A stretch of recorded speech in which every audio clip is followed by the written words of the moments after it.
Somebody come read Bhagavad Gita. You will it? Come on. Our publication by Macmillan Company, Bhagavad Gita is out.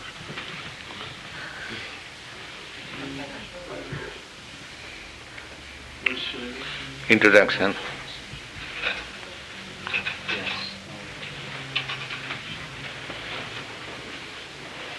This is the introduction to Bhagavad Gita as it is. Namo Vishnu Padaya Krishna Pastaya Bhutale Srimati Bhaktivedanta Samaniti Nami. The Bhagavad Gita is also known as the Gita Upanishad. It is the essence of the Vedic knowledge and one of the most important Upanishads in Vedic literature. There are many commentaries on the Bhagavad Gita, and the necessity for another should be explained in the following basis. An American lady asked me to recommend an English edition of the Bhagavad Gita, which she could read. I was unable to do so in good conscience. Of course, there are many translations, but of those I have seen, not only in America, but those also in India, none can be said to be authoritative, because in almost every one of them the author has expressed his personal opinion through the commentaries, without touching the spirit of the Bhagavad Gita as it is. The spirit of the Bhagavad Gita is mentioned in the Gita itself. It is like this. If we want to take a particular medicine, then we have to follow the directions written on the label of the bottle. We cannot take the medicine according to our own directions, or the directions of a friend not in knowledge of this medicine. We must follow the directions on the label, or the directions of our physician. The Bhagavad Gita also should be accepted as it is, directly by the speaker himself. The speaker is Lord Sri Krishna. He is mentioned on every page as the Supreme Personality of Godhead, or Bhagavan. Bhagavan sometimes means any powerful person or demigod, but here it means Krishna. Most of you must have read some editions of Bhagavad Gita. I'll give you instances. One of the English translations, commentaries by Dr. Radhakrishna. And the 9th chapter, the Lord says, Manmana bhavamad bhaktam madhyaji mang namaskuru mabi vaishashi kaunteya asangsaya. The Lord says that you just always remain thinking of me. That means always remain in Krishna consciousness. Simply, this Krishna consciousness means somewhere or other you have to think of Krishna always. Somewhere or other. You just engage yourself in some activity so that it can remind you about Krishna. That is the process. Therefore, those who are elevated devotees, in everything they remember Krishna. That is the perfection. Thavar jangam dakhe na dakhe tan murti. Here is a light.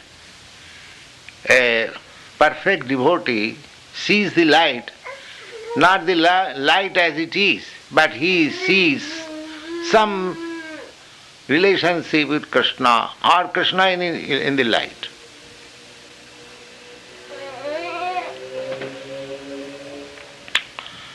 This is stated in the Bhagavad Gita also, that Prabhasmi Sasishurjaya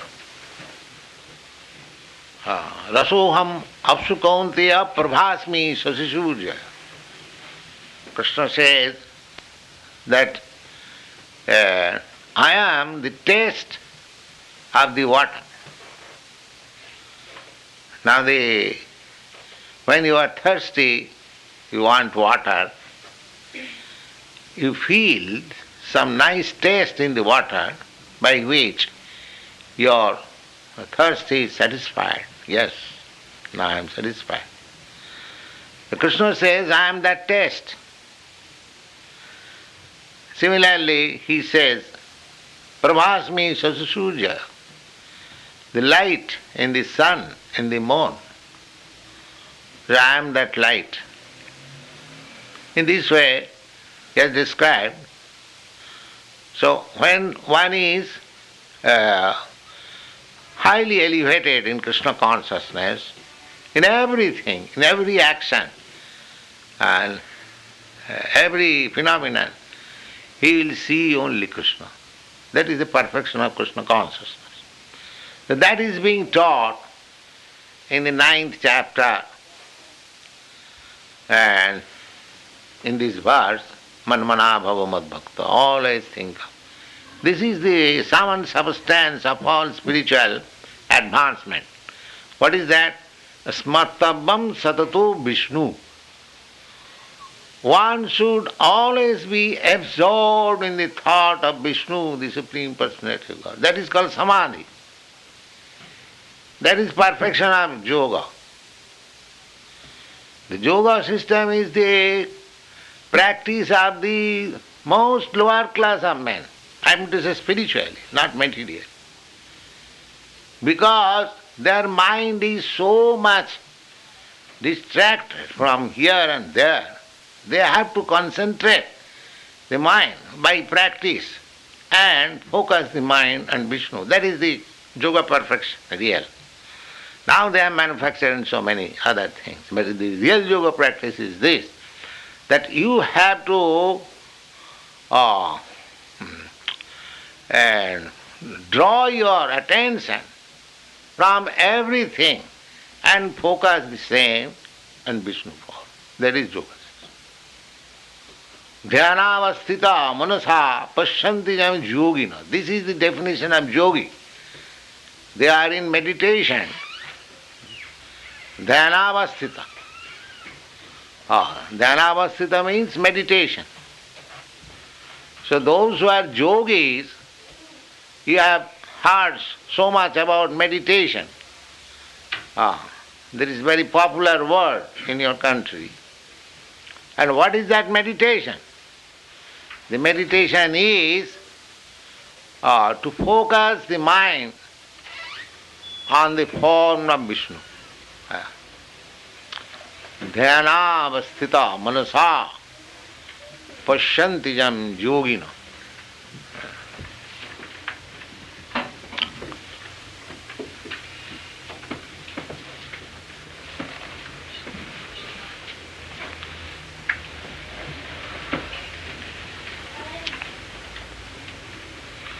So this instruction you will find in the 9th chapter.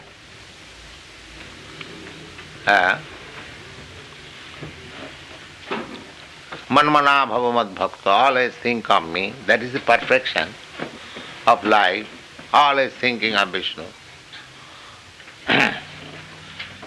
But one commentator, very big commentator, he says, this meditation is not up to Krishna. Just see. Krishna says that meditate upon me in the Bhagavad Gita. And the commentator says, it is not up to Krishna.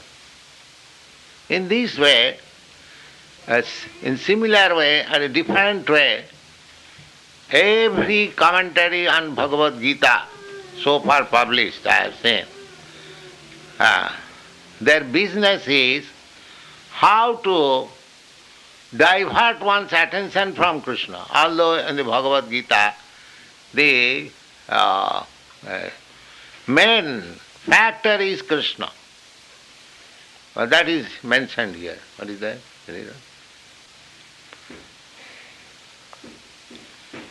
This Bhagavad Gita has come. Yes. The last sentence was Bhagavan sometimes means any powerful person or demigod, but here it means Krishna. This is confirmed by all the. Now this Bhagavan, you have heard many times, I have explained. Bhaga. Bhaga means opulence. There are 6 kinds of opulences.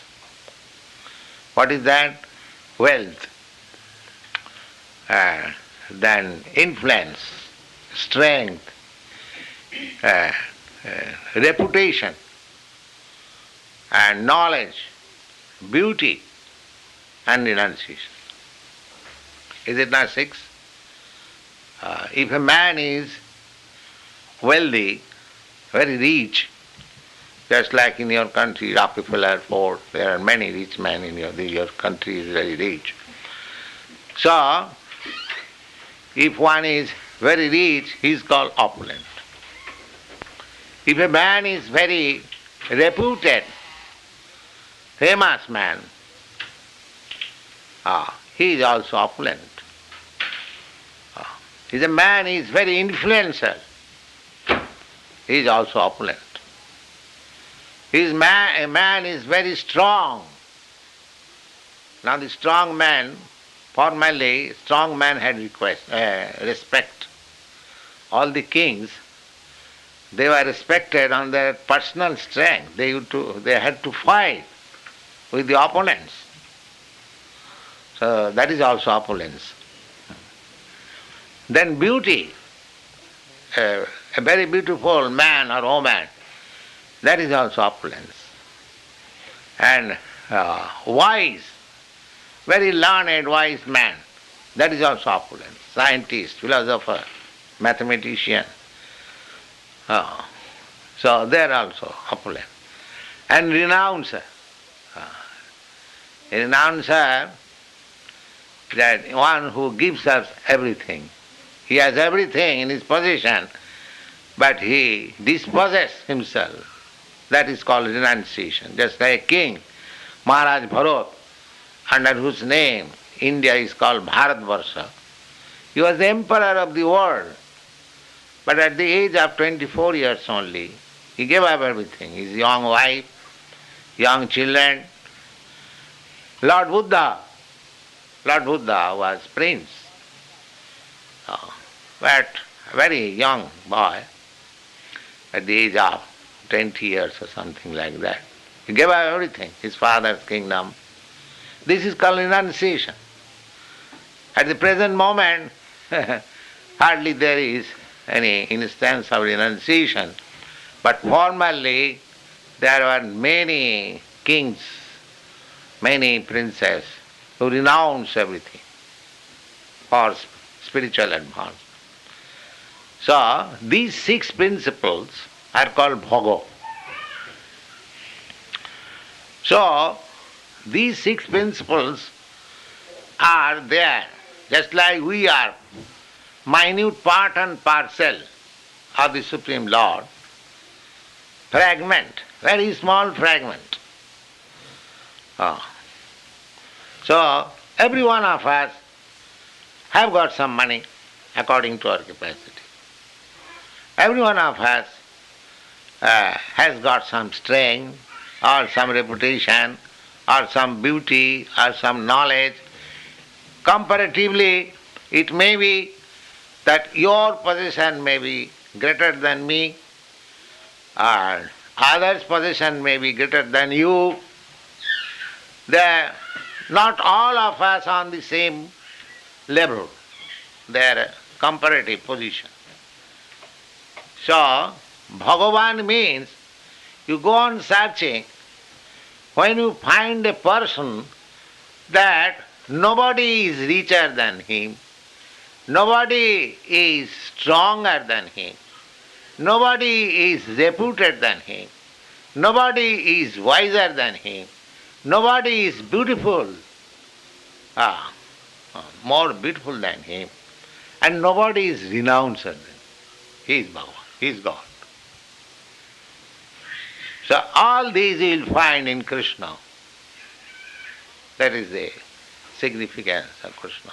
When Krishna was present, on this material world.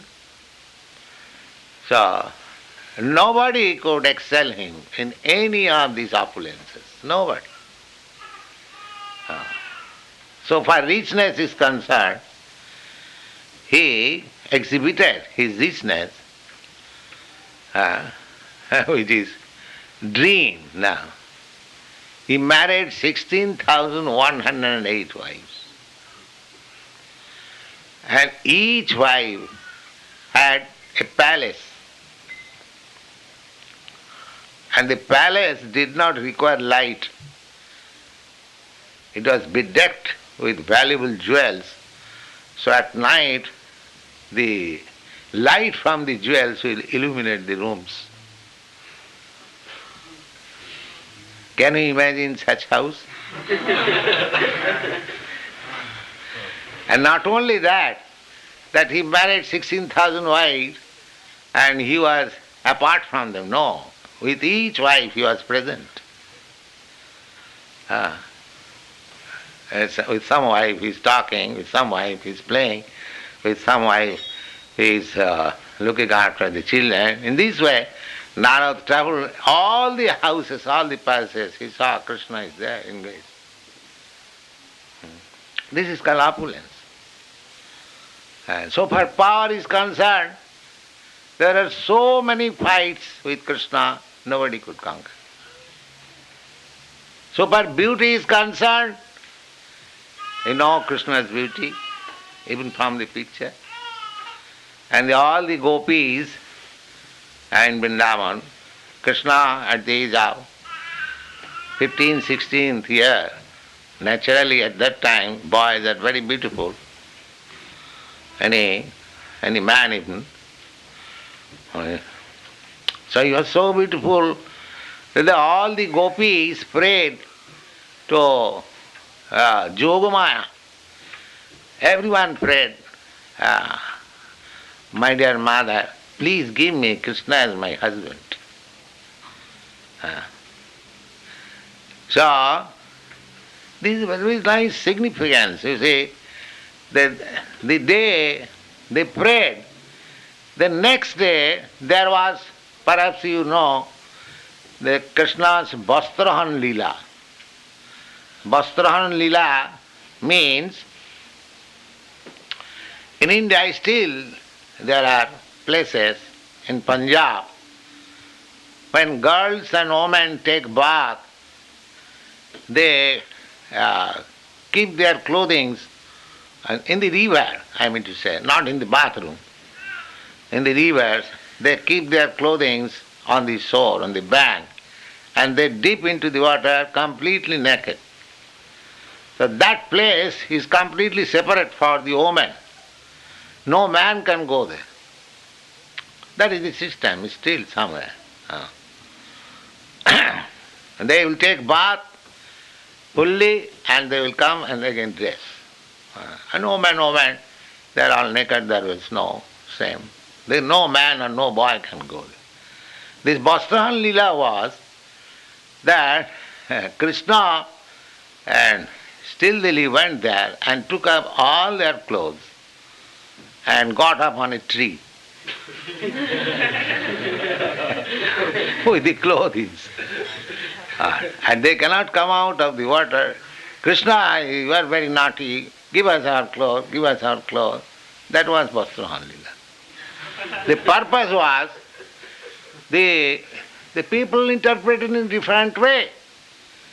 But the purpose is very significant.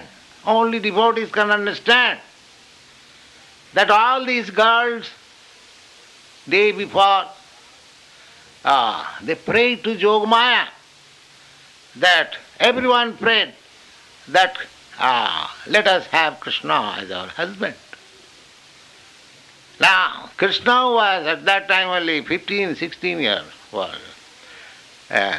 In India still, the boys of 15, 16 years are not married. At least he must be 20, 22 years. And girls are married between 12 to 16 years. That is the Vedic system. Neither it was possible for Krishna to marry all the girls. But they all prayed. They have to fulfill their desire. That was Vastrahan Lila. The Vastrahan Lila means that according to any human civilization system, a woman can become naked only before husband. So Krishna fulfilled that you are naked, I am before you, so I am your husband. That's all. Wholesale acceptance. That was the purpose. But the nonsense people, they differently interpret. So, Krishna's opulence, beauty, strength, and so far, wisdom, at least you can test. Now the wisdom, see, preliminary wisdom only, preliminary talks on spiritual matter is discussed in this Bhagavad Gita. And this book is still read even up to 5,000 years all over the world. Just see his wisdom. That is a test. Big scholars, big religionists, philosophers, they are bewildered still about Bhagavad Gita. Therefore there are so many interpretations. But what is this Bhagavad Gita? Bhagavad Gita is the ABCD of spiritual knowledge. It is not very high depth of spiritual knowledge. High depth of spiritual knowledge is in the Srimad Bhagavatam.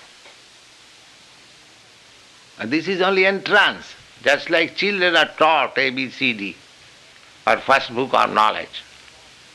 It is only the first book of knowledge. And what is that first book of knowledge? The first book of knowledge teaches from the very beginning that you are not this body. That is the beginning of knowledge, spiritual knowledge. And the whole world, great philosophers, the great politicians, now, yesterday the boys gave me one paper. There is discussion about transcendental meditation. There was publication of our activities also and some other. So, the so-called transcendental meditation, they are discussing on the mind. And the Bhagavad Gita, mind is immediately rejected as matter. So, transcendental meditation, they are on the platform of the mind. Just see. And the Bhagavad Gita says that mind is external nature only. Indriyani pararahu indriyabhya param manah manasastu paro buddhi buddhestu ja parasha. In the gross material concept of life, we are under the impression that I am this body. Therefore, we are concerned with the senses. If our senses are gratified, we think we are now satisfied. So, this is the gross type of existence. When it's the existence of ignorance, illusion, maya. When one is under the thought that I am this. This is illusion. Illusion means you accept something, something is presented as reality, and you accept it. Just like the example is given, water in the desert, mirage. There is no water, but an animal is hankering, is running after water in the desert. That is practical. Due to sunshine, there is a reflection It appears in the desert. Sometimes you might have seen, not here, in India we have seen several times. There is vast water and it is reflecting. The reflection.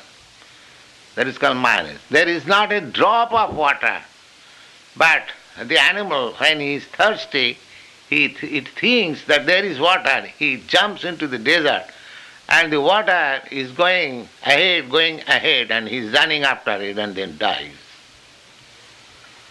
So, this illusion that I am this body. So we are after this sense gratification. Body means the senses. So that is marriage, illusion. Just like the animal is running after water in the desert.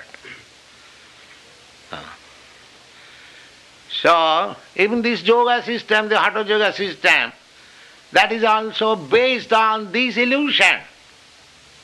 They are trying to put this water under certain exercise and thinking that they are elevating themselves in spirit. But Bhagavad Gita in the beginning says that you are not this body, neither this mind. This is the beginning of Bhagavad, and that is ABCD. Any person who does not know that I am not this body, he has no even ABCD knowledge of spiritual kingdom. If one is attracted with this bodily function or mental function, he is outside the spiritual purview altogether, rejected immediately.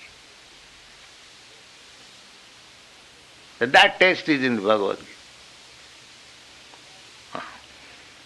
So these people, the so-called yogis, so-called karmis means the ordinary worker.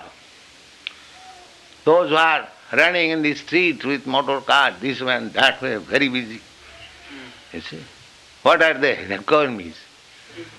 Karmis means under the bodily concept. They are thinking that comfort of this body and sense gratification is the end of life. That is karmi. If they have got very nice apartment, a nice wife, and good bank balance, and a very nice dress, there is perfection. That's all. That is karmi. And jnani means when they are confused, just like there are a section of people in your country, they have seen enough of this material happiness, they are searching after something wrongly. But actually, those who are intelligent, they don't remain confused. Actually, they want to see what is my actual position.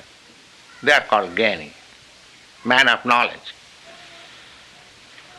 So, jnana or knowledge is on the mental plane and karma is on the bodily plane. So, some section of people, they are engaged in this bodily platform, and some section of people are engaged in the mental platform. Whatever religion and process of elevation of life we have manufactured, they can be grouped in two ways, mental and bodily. That's all. And Bhagavad Gita is transcendental. Neither on the mental plane nor on the bodily plane. Therefore the last instruction of Bhagavad Gita is Sarvadharman parityajya. Dharma, you have created so many religious principles, so many concocted spiritual ways of life or material ways of life. Somebody are materialist, somebody are so-called spiritual. So Krishna says that you have to give up all this nonsense on the mental platform and bodily platform. You have come to the transcendental platform. And what is that transcendental platform? To understand your relationship with Krishna. That is Krishna consciousness.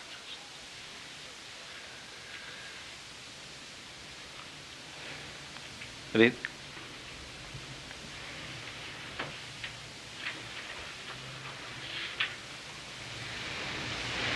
This is confirmed by all the great teachers, including Shankara and Sri Chaitanya Mahaprabhu.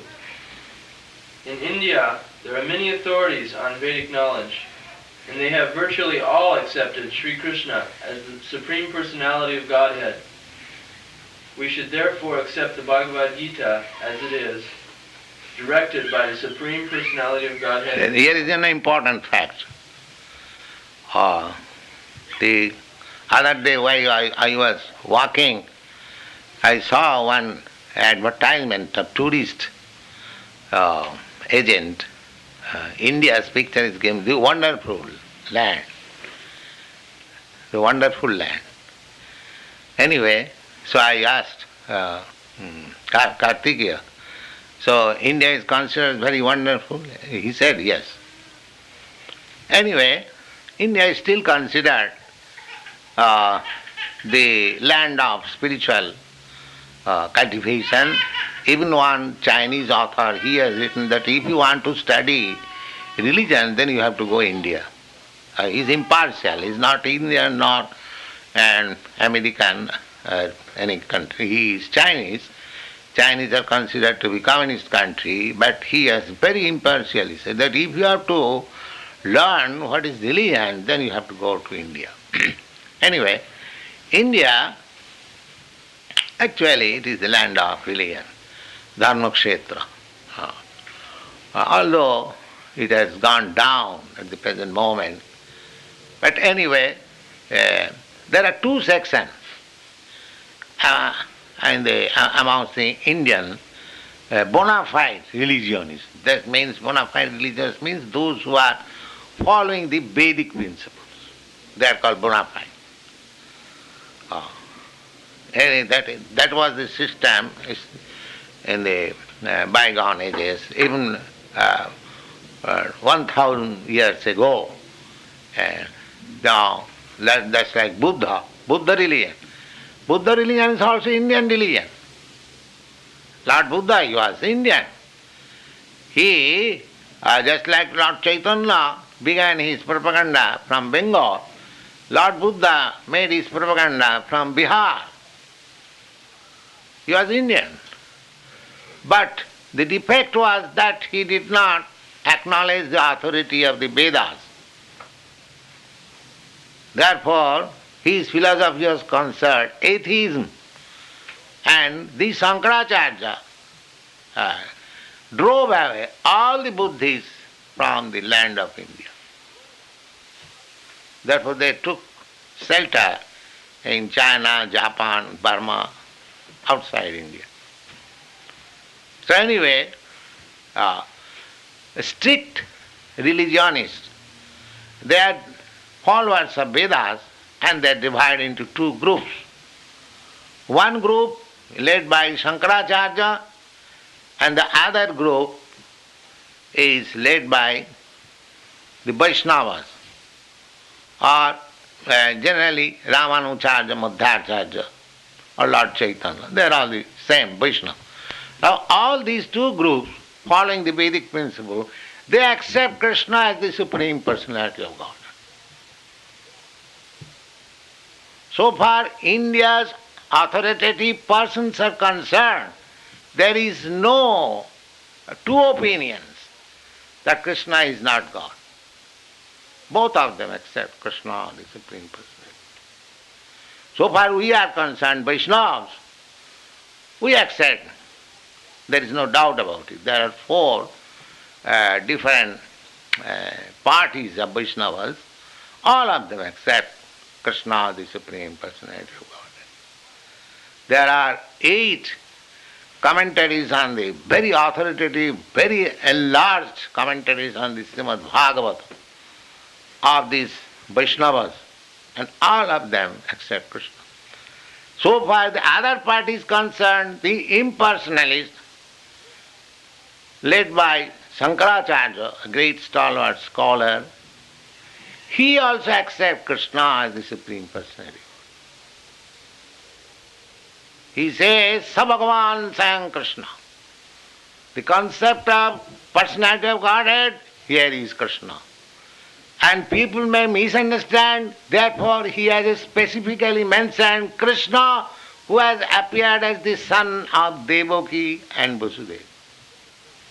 Particularly, just like when you have to put your identification, you have to give your father's name or your husband's name. Similarly, the same principle as Shankaracharya has followed, he has said